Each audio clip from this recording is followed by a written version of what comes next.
بسم اللہ الرحمن الرحیم۔ السلام علیکم ورحمۃ اللہ وبرکاتہ۔ یہ شخص کہتا ہے کہ میں شادی شدہ تھا، میری بیوی میرے مقابلے میں چھوٹے قد اور ساخت میں کمزور تھی۔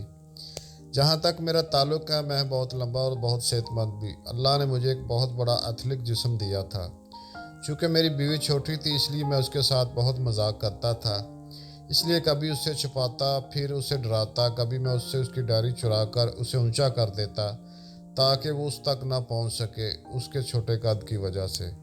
کبھی کبھی میں اسے اس وقت ڈسٹرب کرتا جب وہ ٹی وی دیکھ رہی ہو یا رات کا کھانا بنا رہی ہو۔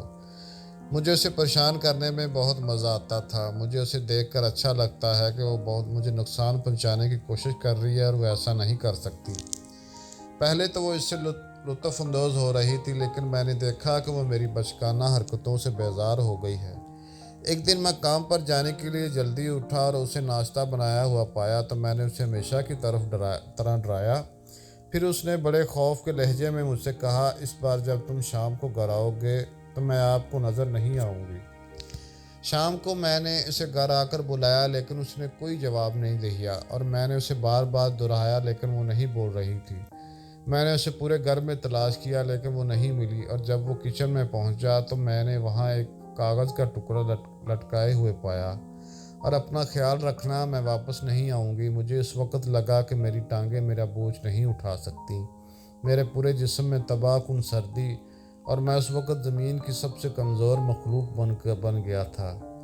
پھر مجھے احساس ہوا کہ یہ چھوٹی سی کمزور سی لڑکی میری طاقت کا سرچشمہ ہے، اور میں اس کے بغیر کچھ بھی نہیں ہوں۔ میں دیوار سے ٹیک لگا کر رونے لگا، وہ بچہ کی طرح جیسے کسی نے اپنی ماں کو کھو دیا ہو۔ میں نے اپنی زندگی میں کبھی اپنی آنسو اس طرح گرتے نہیں دیکھے۔ تبھی میرا دھیان کھانے کی میز کے نیچے گیا، کوئی چیز ہلتی ہوئی دیکھی اور ہلکی ہلکی ہنسی سنی۔ ہاں، یہ وہی تھی، وہ وہیں چھپی ہوئی تھی۔ تو میں پوری قوت سے اس کے پاس پہنچا۔ جب میں رو رہا تھا تو اس سے جلدی سے گلے لگا لیا، جی بھر کے رویا۔